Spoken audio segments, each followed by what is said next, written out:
মায়ের রান্নাঘরে আপনাদের সকলকে স্বাগত জানাই। আজকে আমরা বানাচ্ছি বিটের চাটনি।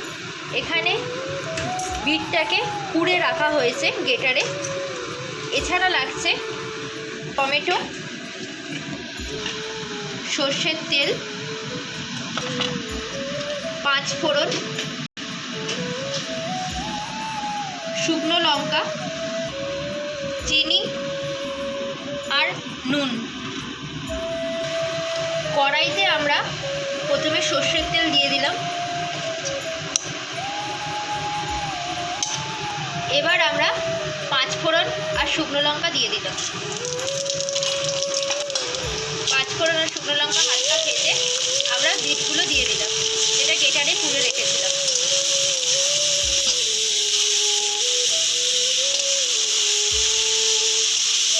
দিয়ে একটু নেড়ে নিচ্ছি। দিয়ে আমরা টমেটোটা দিয়ে দিলাম, টমেটো কুচি দিয়ে আমরা ভালো করে ভেজে নেব।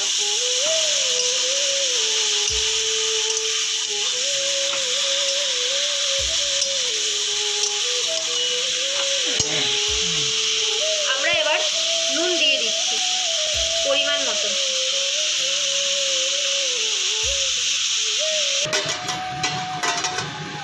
চাপা দিয়ে দিয়ে অল্প অল্প করে জিনিসটা ভেজে নেবেন। টমেটোগুলো গলে গেছে। এখন আমরা চিনিটা দিয়ে দেবো। চিনিটা বেশি পরিমাণে দিতে হবে।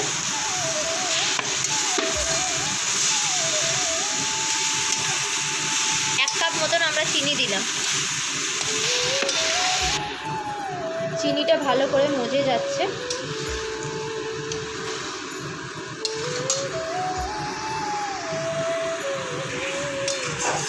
ভালো করে জিনিসটাকে ভাজবেন যাতে বিটটা ভালোভাবে সেদ্ধ হয়ে যায়।